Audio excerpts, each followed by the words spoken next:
views expressed by Mae Brussell during World Watchers are those of the commentator, do not reflect the opinions of KAC. But wears out, and we'll go right on to another subject, which will be World Watchers without the disclaimer. I'll begin by saying that I'm responsible for what I say. And this is Mae Brussell. This is program number 626. It is December the 5th, 1983, and for the disclaimer, I will say that I'm responsible for what I say on the air, that Kazoo is not responsible for it, and it's my research. I take the responsibility. Okay. I was going to talk about John Lennon tonight. This is the anniversary, 2 years since John Lennon was murdered, but I'm going to put that off for another time because there's so much news to get into, and I want to condense my opinions of John Lennon 2 years later and do maybe my next article for Rebel will be on John Lennon. I can't decide in a week and a half whether it will be on John Lennon or whether it will be on the Los Angeles Police Department, the murder of the rock musicians. There was an article in the New York Post, October 24th, about a new movie coming out. Producer Larry Buchanan, do any of you know his name? And he says that he has evidence from a very good source that the United States government was knocking off dangerous rock and roll stars, and that the movie he's going to be making is called Down on Us. And he produced the movie Goodbye Norma Jean, and he says that his informant has told him that Richard Nixon's administration had a hand in the death of Jimi Hendrix, Janis Joplin, and Jim Morrison.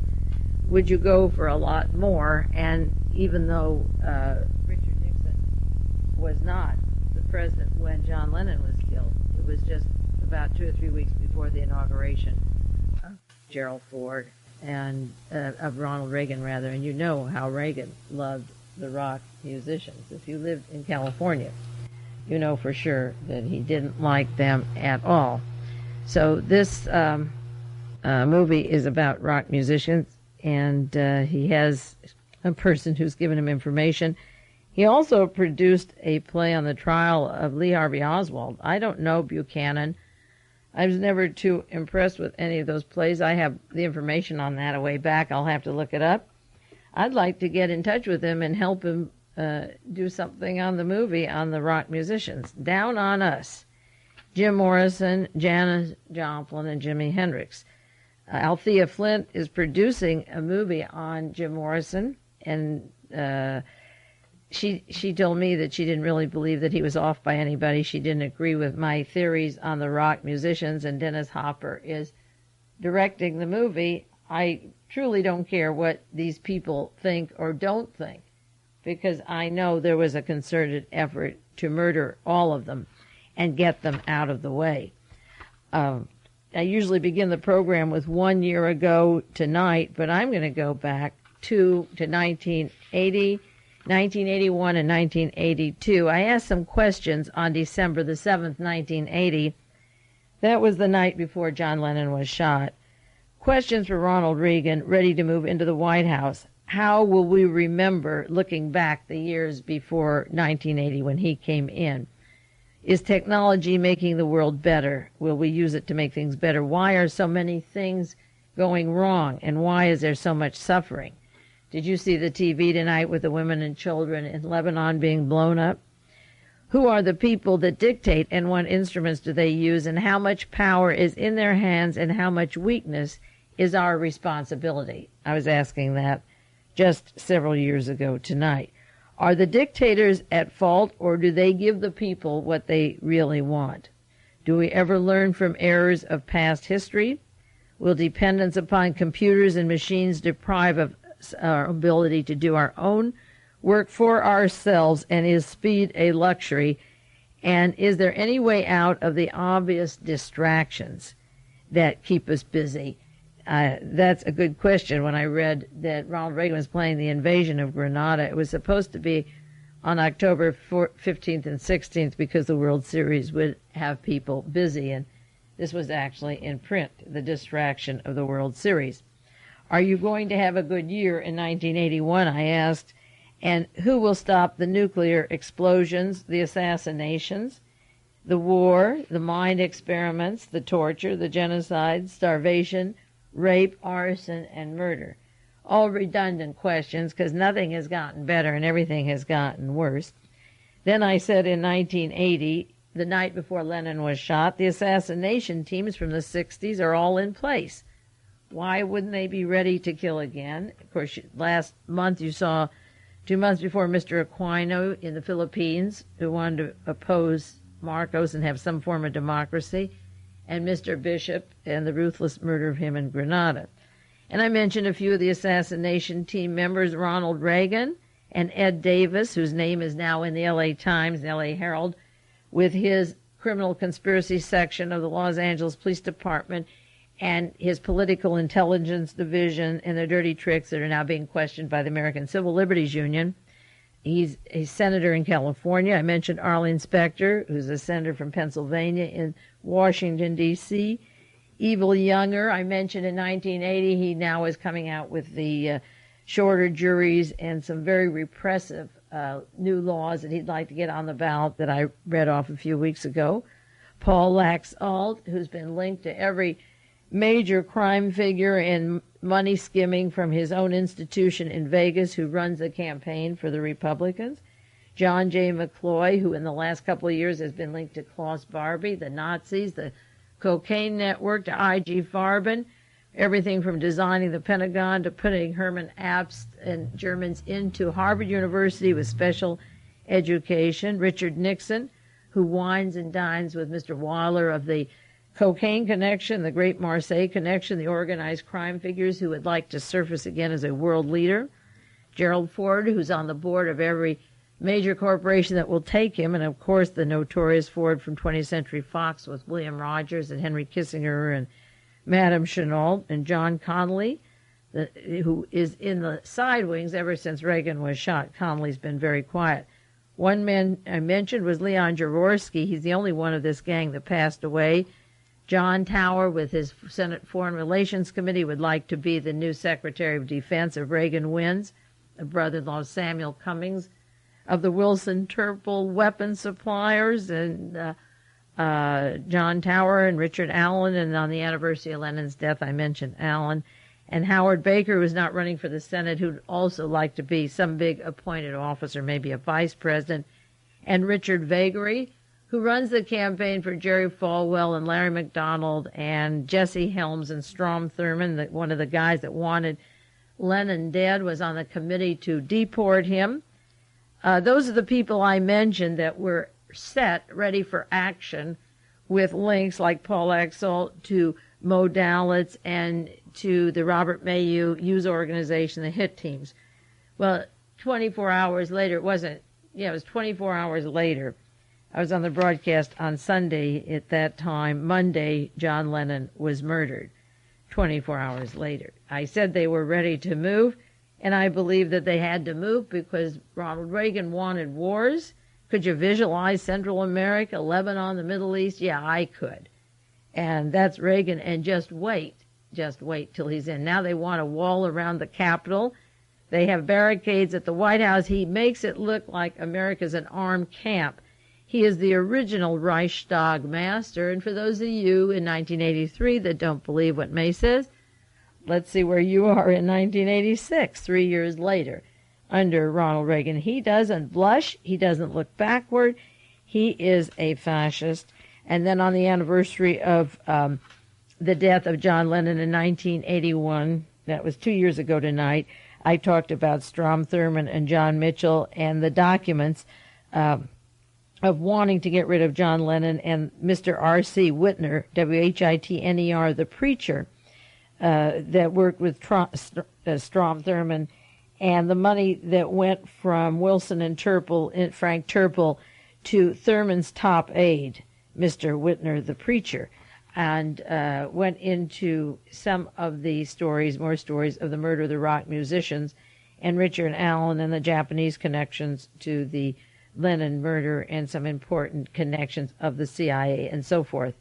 That was just 2 years ago, updating it. We usually go a year ago. And then a year ago, tonight, broadcast number 522, I brought up the subject of Lenin again with Mark David Chapman and his links to the CIA, Nugan Bank, to Beirut, Lebanon, the terrorists formed by the CIA, Geneva, London, his Southeast Asian connections, and Strom Thurmond. And I talked about the possible promotion of U.S. Archbishop Paul Marcinkus, the Vatican banker, and then just a short time after that, that was put off now, but this year Marcinkus is to be promoted to a cardinal 1 year later, hiding in the Vatican, can't walk the streets of Italy, would be arrested, and they're going to promote him. Of course, Lenin has been on my mind. I bought some tape cassettes to listen last time I went to L.A. for Thanksgiving, and one of the cassettes I got was a group of John Lennon songs, and I'm driving down the coast listening to the song Give Peace a Chance and Merry Christmas. Here he's killed in December, and it's very sad to listen to that, and it's sad to think that these people are gunned down, and it's sad to think that the people that enjoyed their music can't rise up in any shape or fashion to do anything about it. When Larry Flint first got my broadcast and got to know me just a few months ago in September, he was excited about the stuff I had on John Belushi and got it to people like Lorraine Newman and various people who were at Saturday Night Live that worked with John Belushi, and he spent a lot of money to make sure that they all got complete sets on the Belushi murder. Not one of them ever wrote and asked any information. Not one of them is interested, at least not with me, and they could care less about Belushi. So he was offed. Then what? They're going to shut up, make their money, and do what they have to do, and just write it off as, okay, you were here, goodbye, and that's it. When the men invaded Grenada just a few weeks ago, on October 25th, there was a long discussing article about the Rangers from Savannah, Georgia, in the Washington Post, and thank goodness somebody wrote in about it, and they bragged about killing people and putting ground glass in the throat, the drinks of a homosexual at the bar, and various expertise at murdering. They were bragging that we're killers, and our job is to kill. But one of the interesting things, the Airborne Rangers were proud, and the Washington Post says that they were fresh from scoring big for Gipper. That's, Ronald Reagan's big role, and oh boy, that's great. And they said, you know what the commies want from us, they shouted, our pretty women and our rock and roll. But you've got to be free to practice rock and roll, and baby, we're free thanks to you guys. Okay, the Rangers now want it's our rock and roll, when it belonged to a group of people who had an alternative lifestyle, who weren't armed to the hilt, who didn't practice putting ground glass into people's throats and lives to kill them. We weren't, or they weren't allowed to have rock and roll. It was all decadent, okay? You kill the people who express what's going on at the time, and then they say it's our rock and roll. Well, it is now, because it's all plastic and so forth, but that's, it's a sad commentary. The freedom of America is to protect theirs, but about 30 or 40 good people had to be offed, and then they select for us the kind of music they want. There is a writer who I have never known that he did other books. It's my ignorance, and I want to pass it on to you so we're not all ignorant. His name is Julius Mader, M-A-D-E-R, and he wrote the book Who's Who in the CIA, and I wanted to turn you on to some new books that he has, a new book that he's written, and some other books that he has out also that I didn't know about that you may want to get your hands on. He has a new book entitled The CIA in Europe, The Essence and Criminal Activity in the United States Secret Service. New Times advertised this book, and I think that we should be able to get it. It's published it's at the GDR, entitled The CIA in Europe, The Essence and Criminal Activity of the U.S. Secret Service in Europe. And Mader had some very interesting things to say at the time that Klaus Barbie was arrested. But here's some other books you may want to put on your list, and I'll have it on the sheet that accompanies the broadcast. He has one book called Allen's Gangsters in Action, another one, The Secret is Out, the famous one, Who's Who in the CIA, another book, The Gray Hand, and the last one, The Killers Lie in Wait. And his new book, it explains, is an expose of CIA subversion in Europe against the Soviet Union and Warsaw Treaty allies, and against Washington's NATO allies, and against the neutral countries. So these books seem important, and I didn't know that he had written this many books. So if you want to get these, the New York Times has, in the magazine section, every Sunday, a search place that will find hard to find books for you. So I'm going to put in a request for these books because I would like to have everything he owns. And people have come to my house and copied Who's Who in the CIA. People that worked with Lee and Marina Oswald in the Soviet Union are there, Mr. McVicker and Mr. Snyder, people that worked with him in the Dallas area, and Congressman Leo Ryan and Bill Boyer, Press Secretary to Lyndon Johnson. It's a great book, and you'll recognize a lot of names there. Also, I want to turn you on to a magazine called The Hammer, a very good magazine filled with information, published, I'll say it slowly, and you should have a pencil when you listen to the broadcast. Otherwise, again, you can get from me the address, the Institute for Research and Education on Human Rights, P.O. Box 6001, Kansas City, Missouri, 64110. It's $1 a copy, and it's called The Hammer. It's anti-racist, anti-fascist news. The most recent articles of the current one are American Nazi Debate, Klan Watch, Hit by Arson, and it's got a lot on the Klan in Alabama, the John Birch Society and the role in the Klan, Hitler's purging of gay Nazis, the blood purge against gays, an article, Real Nazis Don't Eat Quiche, Gordon Call of the Identity Movement and the Posse Comitatus. They've got Call on the Run, Nazi activity in Minneapolis Police Department, and it's got a lot of Greensboro trial update, the Identity Church and the Radical Right. The Identity was formed by people who were also over in Asia with Charles Willoughby, the head of security for Douglas MacArthur that I wrote about at length in The Rebel. Anti-Semitism in Canada in the high schools. A reporter looks at the right wing, and it's on the Klan. There's a lot of small articles in one issue. I guess it comes out 4 times a year, The Hammer. A very good source of information of activity of the right. The White Chameleon Knights of the KKK in Houston. Klaus Barbie, the Butcher of Lyon, with some new information on Americans protecting him and Nazi war criminals, and various activities of trials, the FBI and the United Klan in the United States. So The Hammer is published in Kansas City, P.O. Box 6001, Kansas City, Missouri 64110. So this came out before The Rebel. I want to give you the address of The Rebel also. I don't know how long it'll go on, but you better get your copies. One address that they put inside of there is 2029 Century City Park East, Suite 3800, Los Angeles, California 90067. Now, somebody went to a distributor in Santa Cruz and asked for The Rebel, and he said, I won't distribute it because I don't like Larry Flynt. And this fellow said, well, I'm from a Christian organization, and I want to see if Larry Flynt is subversive. So then he went to the back room and picked up 10 copies and handed them to him for nothing.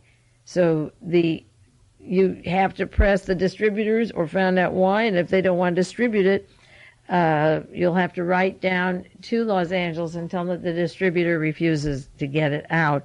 There's no reason why you can't get it, and pressure. It's up to you to put pressure if you want it. If you don't want it, then you don't want it very badly. There was one obituary this last week in the paper that was of interest to me because it was a military man who changed his mind. U.B. Hester, Hester, a retired general who opposed the Cold War. This was in the New York Times, November 26, 1983, and we don't see too many of these. It said that he was a brigadier general in the U.S. Army. He fought in France in World War I, and he was on the staff of General Douglas MacArthur during the war in the Far East, and from 1945 to 47, he worked with the United States government in West Germany after the war and worked with Russians negotiating for the peace. After his retirement in 1951, he criticized American foreign policy. He said that He objected to the fact that we didn't want to get along with the Soviet Union. He said in World War I, the Soviets lost 10 million people. In World War II, they lost 20 million. And I'm convinced that the Soviet Union will not start the next war, that World War III will incinerate all of us, and that they don't want to start it. And he stayed in the military, went to law school, and retired. He was at the Naval War College. He graduated from there. He was at George Washington University, where he studied law. He was very much part of the administration in Germany, in Europe, in Southeast Asia. And he said the real enemy in the world, he wrote in Saturday Review in 1957, the real enemies are poverty, ignorance, bigotry. He said wars and the preparation for wars increase the enemies, that as you prepare for the next war, you have more enemies, and then they're forced to arm. He wrote a book called On the Brink that I didn't know about, but there's a lot of books I don't know about, in 1959, co-authored by Jerome Davis, so I will certainly order that. I've been talking for the last few weeks about Carrington, Lord Carrington, who worked with Henry Kissinger. They're partners in a corporation that gets $250,000 as consultants, and the courageous Congressman Henry Gonzalez. I read you some of the congressional record of September the 15th, where he asked, who are the clients of Carrington and Kissinger? Is our State Department leased to them?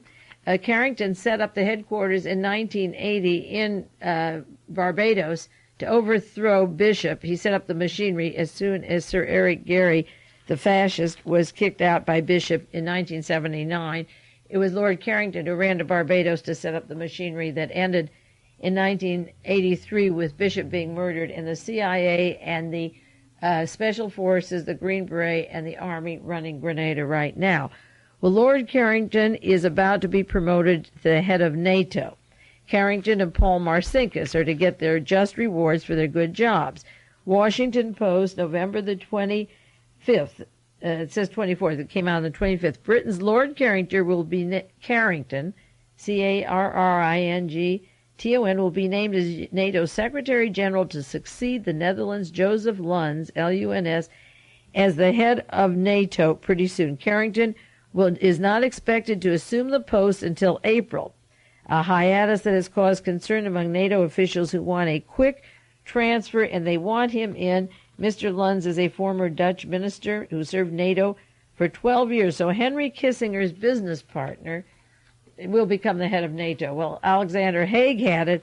He also was part of the P2, the Masonic Lodge, the secret Vatican empire that wanted to put in a military dictatorship with Licio Gelli, who trained with Adolf Hitler and with Mussolini and Franco. So Lord Carrington is now to become head of NATO pretty soon in April. It's too bad that nobody answers the request in Congress of Henry Gonzalez, who are their clients, because those clients, I'm sure somebody is wanting to overthrow Greece with Mr. Papandreou, and they forced Suriname to back out. The Suriname government was close to Maurice Bishop. Now they've told the Cubans to leave, and Nicaragua is ready to make deals. Ronald Reagan has scared the heck out of these countries. He's bleeding them, and they know he's ruthless. At least they know him when they see him, and they are all scared. So Lord Carrington is getting his promotion. Now, I get a lot of calls about Larry Flynt day to day. I can't answer every week Larry Flynt, but I'm going to do a little bit about him and my experiences and update it and maybe keep reviewing it as time goes on. For number one, I never knew the man before September. I never had much to do with Hustler, and there were no articles that I found particularly interesting that anyone had sent to me. I get articles from various magazines, Penthouse and Playboy and so forth, and some are good, some aren't, but I didn't know the man at all. I had nothing to do with him when he got the L.A. Free Press issue out. At that time, I had nothing to do with Paul Krasner or Mark Lane or Dick Gregory. That was totally his operation. He got out in 1978, and 1 month later, he was gunned down, and then he was in extreme pain. I only contacted Larry Flynt when Larry McDonald went down and said, do you want a story on Larry McDonald? And then we began talking on the phone, and I discussed the role that I thought McDonald had in shooting him in Georgia, or with the people that shot him. and he appreciated my honesty and acknowledged the fact that this was true. And his articles in the paper the last few weeks, the role of Larry McDonald in shooting Larry Flint. So I never knew him again up to that date. Now, I was in touch with him the month of September and say to the middle of October. And he was calling me every day, twice a day, sometimes 3 times a day. And he'd ask me a question, what do you think about Gordon Novell? And I would tell him what I think, and all of a sudden, about Novell's role, all of a sudden Novell is in the house, moves in or works for him. What do you think about the Dragon Lady in Texas? He gave a researcher there a name. I knew who he was talking about. I'd tell him about her. Then he goes to Dallas and he sees the Dragon Lady and she sets up a trip there. What do you know about Mrs. Baden, Dr. Baden's wife in New York City? I said, oh, for goodness sakes, she's feeding him information that is horrendous. I go to my files and copy the information on Baden, and all of a sudden I hear that Baden's coworker, Dr. Gross, in some way may be involved with the fate of Larry Flint at this moment. It seems that there's something going on there. As I say, I didn't know him before, but I have studied the MK Ultra program. I have a library of about 40 or 60 books on it. I experienced it directly through the anti-war movement, what happened at Haight-Ashbury when the people like Dr. Peter Bourne were taking over medical clinics. I know the symptoms. I don't know before. One of the symptoms is that you spend all your money. You're totally irrational. You don't know your own name. And he's going through all those symptoms. And I was going to go down to L.A. tomorrow, as a matter of fact. It'll be Tuesday by the time some of you get this tape. And try to take control of the people down there. Who flies him out of the state? Who dresses him up in flags? How come these people all moved in? Mitchell Werbell, Gordon Novell, G. Gordon Liddy, Timothy Leary, Dick Gregory. Where did these people all of a sudden come in? I mean, you have to admit that this is the A team. Now, maybe that's a compliment to the article that I did on Larry McDonald and John Kennedy and the Nazis, and it also was a terrible week for me, as the last month, 3 weeks have been, because I feel some responsibility. What is happening to him? I think I would make an educated guess, he can't get out of this. I think he'll go broke. I think he'll be dead. I think he'll be a broken man. I think they'll take his will to live and make him suicidal so that you won't know whether he killed himself. And by the time he goes, he'll feel so crazy in front of the news media and everyone else, they won't care whether he's alive or dead. It's like cashing in Howard Hughes, who was Vance Cooper with all the needle marks, and not asking Paul Exalt, who was the governor of Nevada, or Mayu, who's alive, or anybody else, what happened to Howard Hughes from the Boston hospital when Mayu and John Rosselli took him, and he was never seen again. What happened to his brains, what happened to the empire, piece by piece, it was flaked off. This is an American tragedy, and it's a good lesson. It's a painful lesson for those of you who have followed it week by week to see how swiftly the enemy moves the minute you want to get something out. And it would be, as I say, a miracle if the rebels succeeds or goes any further, or the Larry Flint empire can even hold up. Now, I never knew Paul Krasner in my life. I subscribed to his Realist. It was a funny magazine, some funny, not so funny, but it was an alternative press. And he had moved to the Watsonville area when he was sued by some people for an article he wrote, and I offered to help, and they said he's out west. He came to my house in March of 1972. He stayed at the house. I got to be good friends. I saw him or talked to him constantly from March of 72 until the entry into the Watergate Hotel in June of 72, and he quickly published Why Was Martha Mitchell Kidnapped, and was at the press conference in Los Angeles. Was that the same Krasner by June of 74? You should have seen him after he finished the SLA as a CIA. You should have seen him leave Watsonville and the state of his mind. He was pulverized. If you put him in a blender and took his brains, the kinds of MK Ultra drugs, whether the hashish, or I've talked about this before, he never got out a Realist after this. He does stand-up comedy that is not comedy. He doesn't know his right hand from his left hand. His loyalties went down the drain, where he was extremely loyal and enthusiastic and clear. headed and knew what he was doing. There is no realist, and for all purposes, he hardly knows my name and doesn't acknowledge me, and I hardly see him. I'll call him once in a while to remind him the things that in the news that are breaking that we had the realist first. Oh, yeah, And that's Paul Krasner. We'll take a 1-minute break now and go on to some more of the American dream if you want.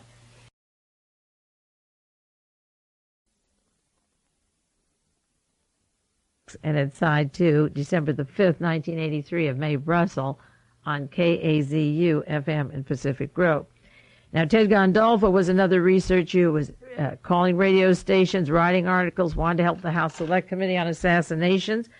In 1978, he thought he was going to get a piece of that ad that was run by Larry Flynn. And I've mentioned this before, but it's very important, building up again to what happened to Larry.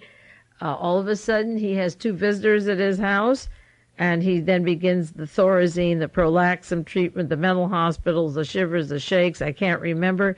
And about 4 years later, he comes out like Rip Van Winkle. You know, what's new? What's new, Ted? You know, I've been on the air 13 years. What's new? I don't know what's new, but he took something or ingested something, and now he's somewhat active again, except he puts on a show on the anniversary of Kennedy's death and invites the same people who were with him when he zonked out. So you tell me what's new. Nothing's new. He hasn't learned anything. Stephanie Caruana came to my house and did an article about me for Playgirl, and then I did one for Playgirl on Howard Hughes, as Howard Hughes dead and buried off a Greek island. And because I wouldn't let Stephanie stand around the house or bug me or intrude into my personal life, she said, you never can be published at Playgirl again. I was blackballed for all time.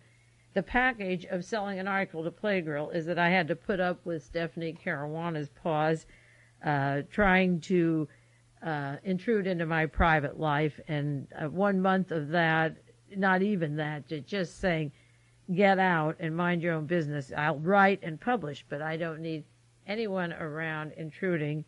And that's what she was doing. So therefore, because I wouldn't allow her into my home and around the place, I was blackballed from Playgirl any other time from writing. I called them a couple of times. We were supposed to do 1 story a month. I said, you mean if I don't work with her and she isn't here at my house, I can't publish? They said, that's right. Either take her or nothing at all.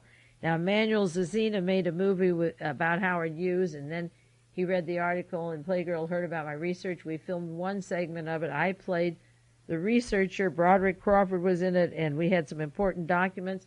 That film was chopped up by, he says, the Summa Corporation, and never allowed to be filmed. He wanted to take it to the Cannes Film Festival. We redid the film, and as a result, he was kicked out of the country. He was from Nicaragua, and he was kicked out of the country, and the film never came out. It's not very healthy to be working with me. The only person who came out ahead was Terry Moore, but when I went down with her to ghostwrite, I met Terry through Manuel Zazina, and I helped to ghostwrite a book on the life of Terry Moore.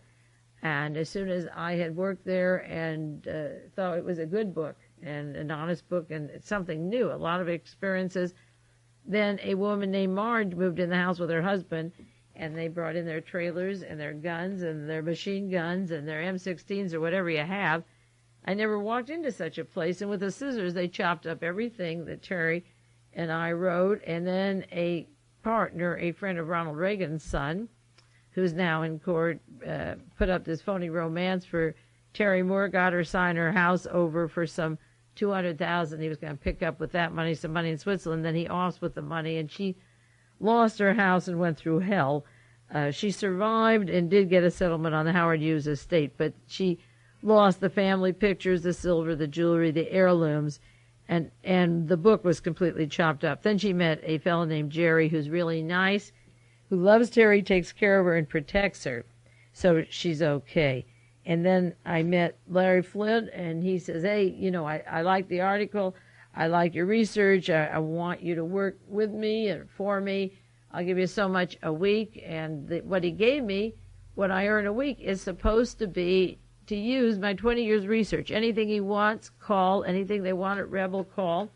Use the files, use the research. What they're using is not only 1 article every other week or every week. It was to be used the amount of material, like if there's a Nobel, if there's a Bauden, if there's a Word Bell.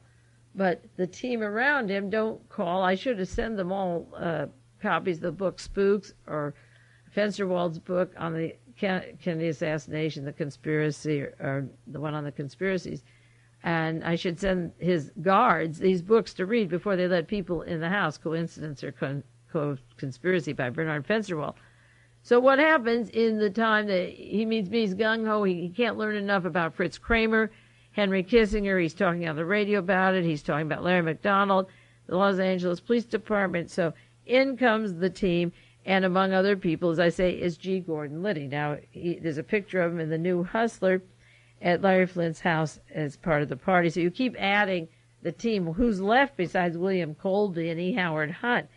So the team moved fast, and all of a sudden he becomes suicidal and he wants to die out of an airplane, which is a symptom of the MK Ultra. He spends $25 million cash on something that's totally worthless that he can't use for any purposes, and it breaks him financially so that he has no money. He is financially broke and can't get loans because of it. He's draped with flag by going to court with Mitchell Werbell. You notice who loaned his Purple Heart and who gets the rap in federal prison. It's Larry Flint. I asked the people that work down there this weekend, well, who flies him? If you say, take me to Alaska, they say, no, you're supposed to be in L.A. Are there no controls? They say, no, we'll be fired. Well, everyone wants their job, so nobody says no. I'm the only one that can say what's going on because I can't be fired. I don't care if I'm fired. In fact, I was going to call it quits this weekend and not work for him anymore, because how can you have an article in Rebel, a contradiction in Rebel of calling G. Gordon Liddy to write that Castro killed Kennedy, or Timothy Leary, who's the father of the MK Ultra drugs that this guy has obviously taken. Now we get to the subject also of drugs. Somebody was down there this weekend and talked about passing around these little pills. I might have mentioned, I don't remember if I mentioned on the air or not to you, the package of the little algae that he gave me.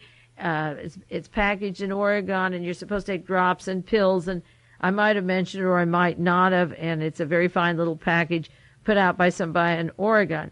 I don't take it. When he called me and said, have you taken these? I said, who's going crazy, you or me? And now that he's totally crazy, I'm thinking, I told the people down there, I'm thinking of sending it to a lab to be processed, the bottle of stuff and the pills which I kept, because now I learned they were made by the Klan down in Atlanta, Georgia, and then this is what I was told, and then sent up to Oregon, so they're not associated with the Klan and the people down in Atlanta. Well, you know, the Atlanta Health Service there, the great Center for Disease Control, can spread more diseases than you can imagine and wipe out this country if it opened up a few vials. But can you imagine Mae Brussell, the researcher, talking to you on the air for 13 years and writing articles, and all of a sudden they're disseminating at Larry Flint's house these packages, and I'm supposed to take his pills. I could easily not be here at all, or be totally crazy, or drive off a road and not know what I'm doing. I don't know what's in those things, but I have a rule of thumb that I don't ingest any of that junk. And I peel my oranges or peel my bananas and eat my apples with the skin on and my carrots with the skin on, and I don't take packaged or pre-frozen or any of that kind of junk that's out there. I don't like it, and it's not healthy, and nobody is going to give me that. And he's been showing me how cute he was. He put his head back and takes the dropper and takes his stuff. Well, look who's in the straitjacket now. Look who was taken to a jail like a criminal, against the wall. Now, when he was going to the Supreme Court, Sherman Skulnick, who's a great researcher, called me and wanted to help him and had information about Judge Shapiro, who was assigned to Larry's case. And I called Jim Good in L.A. at Rebel and told Larry about it. Well, they don't follow up. He goes back to the court, and I said, print these brochures and remind them of the links of Judge Shapiro to various entangling circlements in Washington and Chicago, and say, here's your judge, investigate him yourself. This is what you want. Just like giving back the pills, you give back the judge. But nobody's protecting him. His mind is gone, and he's not clear. So he ends up at a 2 o'clock arraignment, and he is scared, really scared. And he remembers Skulnick, and then Skulnick in a wheelchair, he's had polio since he was a kid, rolls down at 2 in the morning in Chicago and tries to help Larry Flint. And I was going to quit the whole thing. And Skolnick says, look, the guy needs you. You can't back out now. He got out the Rebel. He got the article out. And one of two things are happening. Either they're going to kill him, and they've drugged him, like you said, so you can't leave him at this time. When people are suffering, which he obviously is doing, you try to help them. Now, I can't clean out that mess down there. I was going to go down by myself, a one-man army, and clean the damn place out, darn place out. I don't know what you can use on the air these days. Clean it out. But I don't know how much you can do. It takes a professional person to prescribe something for him, and I'm not a drug person, for like 72-hour hold, and then clean all those other people out of the house. Now, I can't take on the whole Defense Department or the CIA, obviously, and I can only make suggestions, so I may as well make them in Carmel. But this man is suffering, and they'll take him all over the place. The pilots will fly him all over the place, and it's very, very sad. Now, several weeks ago, I mentioned the ad in the paper that he ran in 1978, and he ran again in 1983. Help bring JFK killers to justice, a $1 million reward, and you would meet Mark Lane, Dick Gregory, Robert Groden, and so forth. And this was the early ad, and then he ran one again just before Rebel came out. Well, let me tell you, I promised or was asked not to mention who was there at the time somebody appeared at Larry Flint's home this week, thinking that they could partake of this great award, having some experience in knowing people that this party thought were involved in one of the assassinations that was mentioned. And sitting in the room with Larry Flint is G. Gordon Liddy. Now, we're talking about the Nazis and we're talking about the Klan. So either this is a double game of some kind, and I can't really believe it is, because he stood by the Larry McDonald story 100%, and you can get it. It's out now in Hustler. And I know people pretty well, just like I didn't know Paul Krasner before, Manuel Zecina, but I thought I knew the sincerity, and he wanted the Rebel, and he wanted a good thing. Now, the fact that Timothy Leary and all these people are getting on it, or even G. Gordon Liddy, how can Mae Brussell write for something with her name there with G. Gordon Liddy? Do you quit and walk away, or do you wait till Liddy runs out of stories and expose them simultaneously? But imagine a man who spent 6 years in jail for the Watergate crimes, 5 or 6 years, who brags about he's in the archives with Robert Mardian of the Justice Department studying Nazis and Gestapo, who's part of the pro-German entourage, G. Gordon Liddy, at the home of Larry Flint at the table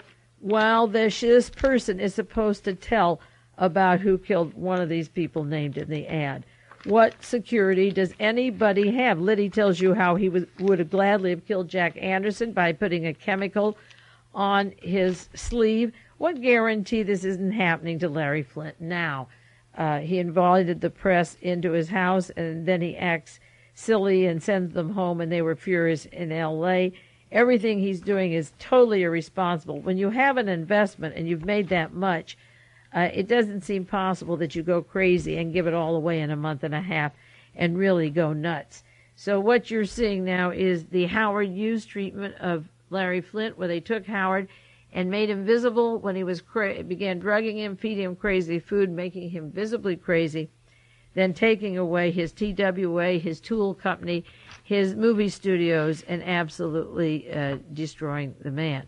So much for that. That is the American tragedy. I've done parts of this before. I'll do parts of this again.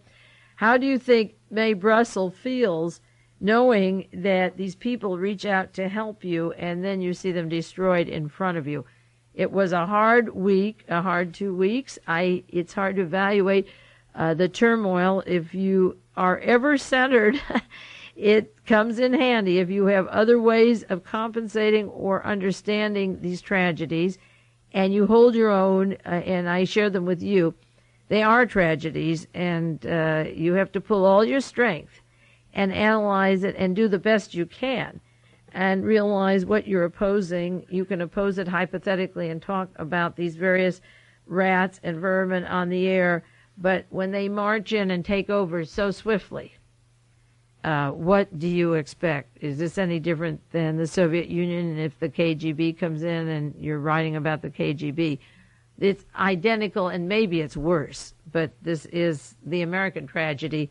There yet has to be a play. There's The Death of a Salesman, or some of these great plays, and I like dramas. Maybe there's a play about destroying a person who wants to tell the truth, because there aren't, can't think of any Broadway show or play drama that I know of the MK Ultra in use, the Candy Jones in operation, the Operation Mind Control, the brain manipulators, the terminal man, all in front of you. And the important thing is that you see it, that you know that this is happening. This wasn't what the intent was 6 weeks ago. This is what it has become, and it can only end in a total destruction that began like Dr. Olson when he went to the government compound for a weekend and then goes flying out a window.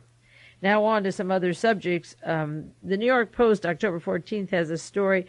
A witness to the Vicki Morgan sex tape is hiding in fear of her killer. A lawyer in the Vicki Morgan case claims that there was somebody that killed Vicki Morgan that was hiding in the closet, that it wasn't Marvin Pancoast, that he did not have fingerprints on the bat. I mentioned that before, and that this person is afraid of their life and is hiding, that she was beaten to death, and that there was another person in the closet, and that Pancoast is going to take the rap for the actual killer.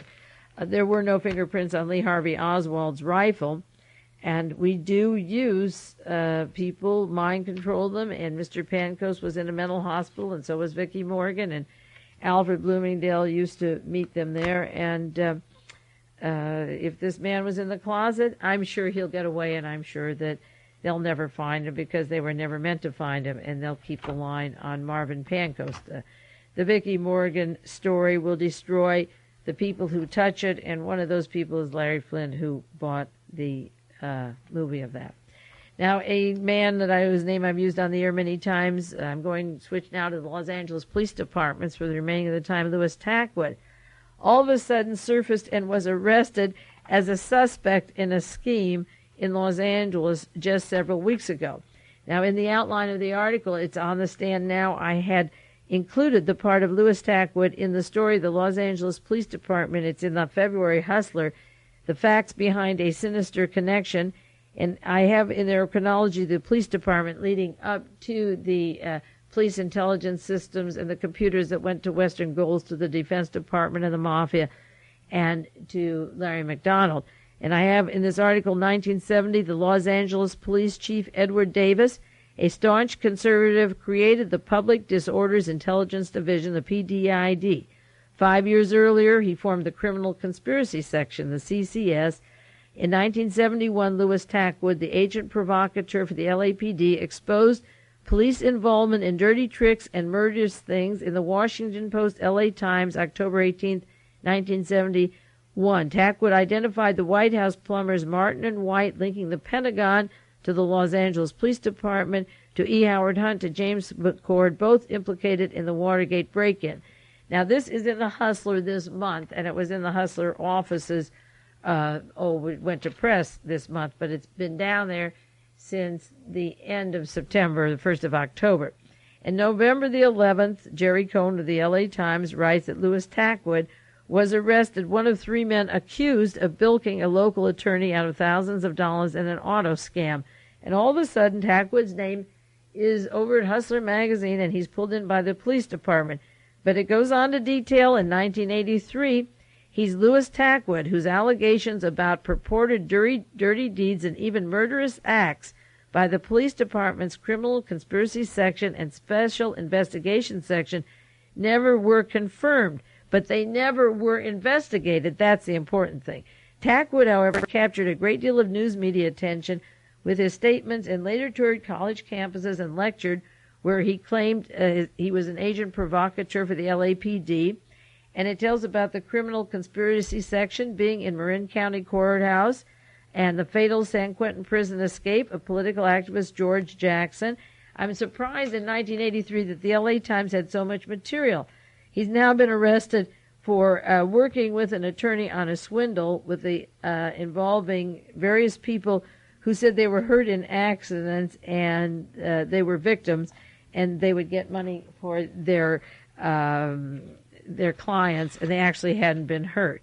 Another story in the Los Angeles Herald, con men bilk lawyers in accidents, and they would produce people who said that they were hurt in accidents. And all of a sudden, after all these years, Louis Tackwood's name didn't come out, and Tackwood's arrested about 2 or 3 weeks just before The Hustler comes out, but his name is in the office there early.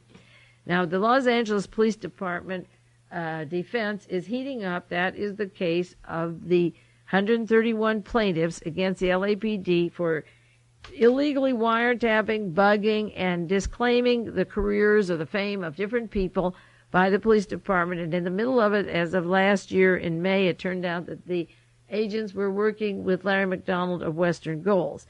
Now, I have 200 or 300 articles on the LAPD, and as I say, I may put them in the next Rebel if there is a Rebel. But this week, just going backwards a bit, just November 29th, this week, Mr. Gates, Police Chief Daryl Gates, D-A-R-Y-L, wants to settle it out of court. He's afraid to go to court now. It's been dragging on. It's linked to those computers in Washington, D.C., to the Defense Department. So the L.A. Herald has a story. Gates says he'd accept settling the spy suit out of court. You better believe they would. I mean, they'd get their money worth for the 131 plaintiffs that they gave $1 million each, because there's book material, countersuits, and so forth on this. It says LAPD Chief Gates, after months of insisting on his day in court to vindicate his officers in police spying, yesterday said for the first time that he would accept an out-of-court settlement of the case. Now, this is a story that has been carried in the L.A. Herald and in the L.A. Times only, hardly any wire service except maybe 2 stories in the entire year. And he wants it to stop right now. And he's not worried about the vindication so much as he wants the police department quieted up, and he's ready to settle. So if they take a settlement, they're supposed to begin this week, no one in this country will ever get the true story of the kinds of activities that Tackwood was doing for the police department, and the victims, 131 people, will be paid off to be quiet. Now, there was another article this last week. Gates eases his hard line in the spy suit. He seems less eager for a trial showdown with the American Civil Liberties Union. And as I've said before, the attorneys for the police department are the Gibson, Dunn and Crutcher. That's Ronald Reagan's personal attorney. And most of these papers are when Reagan was governor for 8 years, and when Chief of Police Ed Davis, who's now a California senator, was head of the police department. Another story in the L.A. Herald, ex-PID officer, PDID, says he briefed Gates, that Gates knew about the spying, that he had information, and he's bringing Chief of Police Gates into the story. Robert Loomis had immunity. He was in Vegas, and he worked for the used people, I believe. Ex-Captain Loomis now comes in and brings in Chief of Police Gates. So the Gates wants to settle out of court and not have it go. He wants to tell the role that they had in briefing the Chief of Police on his involvement. Now, in the course of opening up this case, another story, LAPD role in Bradley smear told. This is a retired Los Angeles police officer says on the eve of the 1973 mayoral election, the department's Public Disorder Intelligence Division provided incumbent Mayor Sam Yorty with information to smear Tom Bradley. Now, the interesting thing about this is that the detective doing the political work in Los Angeles and in Washington is Detective Ronald Farwell, F-A-R-W-E-L-L, who was Louis Tackwood's superior, who engineered the San Quentin shootout, the Marin County shootout where the judge was murdered. It says Farwell retired from the police department last year after 20 years and the force, and at least 13 assigned to the Public Disorder Intelligence Division. So Farwell had 13 years on that division, and I might have mentioned it before, but in his deposition, he said that he had been telephonically in touch with Donald DeFreeze of the SLA just an hour before DeFreeze was murdered, and we killed. I'll bring back again my story, and also maybe in the Rebel, the SLA is the CIA, and Farwell and the LAPD. He worked during the election years with a group headed by Chief of Police Ed Davis, see our California Senator Ed Davis, and Daryl Gates, who's in there now, and Farwell. have worked together for 20 years, and I had the chronology of the police department in the article on Larry McDonald and Western Goals. Farwell searched through the department arrest records from 1967 and went back to the Black Panther Party and his work with various officials in the police department and with the mayors, trying to put in Mayor Yorty. Yorty was instrumental the night that Sirhan was in the Ambassador Hotel when Robert Kennedy was shot by getting on the TV and saying a communist shot Robert Kennedy. All this information, all covered up by the LAPD. The important thing, not only is these 131 plaintiffs, but this is where Robert Kennedy was murdered. A lot of people are surprised on the anniversary of John Kennedy's death that John Glenn said that he was in Dallas when Kennedy was killed. Did you know he was in the Ambassador Hotel when Robert Kennedy was killed? He was telling students in Los Angeles about that. Now, another story, there was another follow-up on how he tried to smear Bradley and his various political assignments. Farwell was a very political person who broke Huey Newton, the Black Panther Party, the United Prisoners Union, got George Jackson murdered, the judge killed to blame Angela Davis, and the trials that went on, the San Quentin Six, the Soledad brothers, they were all involved in that. The police reports also came out with an agent that worked for Tom Hayden that spied on him, that figures in the ACLU suit, and somebody that they didn't think was political who was snitching on them and getting their papers. Another story from the LA Times, October the 30th, court use of officer interviews okayed. The court had a big struggle, the American Civil Liberties Union, of letting these interviews become public, and Paul Hoffman of the ACLU said that the ruling was a victory on most major points, and the judge has made the ruling clear that they can reveal a lot of the material that they have accumulated, and transcripts of the pretrial motions can be revealed. As I say, this is substance for books and studies for years to come. Another story, the LAPD must give their spy tapes and transcripts to the ACLU. The judge ordered that they had to surrender over to them their private tapes and the transcripts of their internal investigations. That's why I read to you the punchline first about Daryl Gates wanting to settle out of court, because if it goes to court, it becomes public information. It's like the lawsuit up here when Charles Winan was suing Paul Krasner, and Melvin Belli was his attorney, and the allegations of the link of Navy intelligence and the government intelligence agencies to people allegedly that were hippies on the peninsula that had tentacles into the intelligence system. And it was a $60 million lawsuit, and I gave a deposition on that, and I've referred to this on the air before, and the court reporter here in Monterey, she lives in Pacific Grove, said it was the most interesting thing she ever heard. And what they did was they closed it out of court, and it never went to trial. Melvin Belli said, I'd like to see Mae Brussell in court, and that never went to trial. So the tapes and the transcripts had to be turned over to the Civil Liberties Union.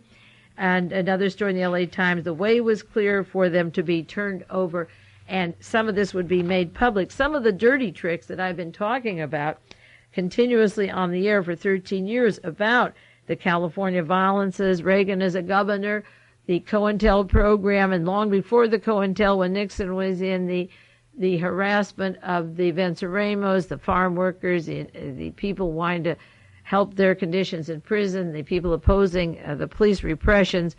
All of this would come true before your eyes, but now Gates wants to settle out of court, and he may do it, and no one in the country hardly knows it's going on. That's why I thought it took priority to write maybe in the next Rebel about the LAPD.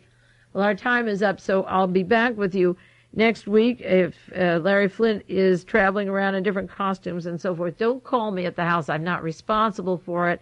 And once a week, I'll update you on what's going on. It's hard enough to go through all this, and I can't do an hour-by-hour description. That's for him and them. This is Mae Brussell, and it's KAZU-FM in Pacific Grove, California.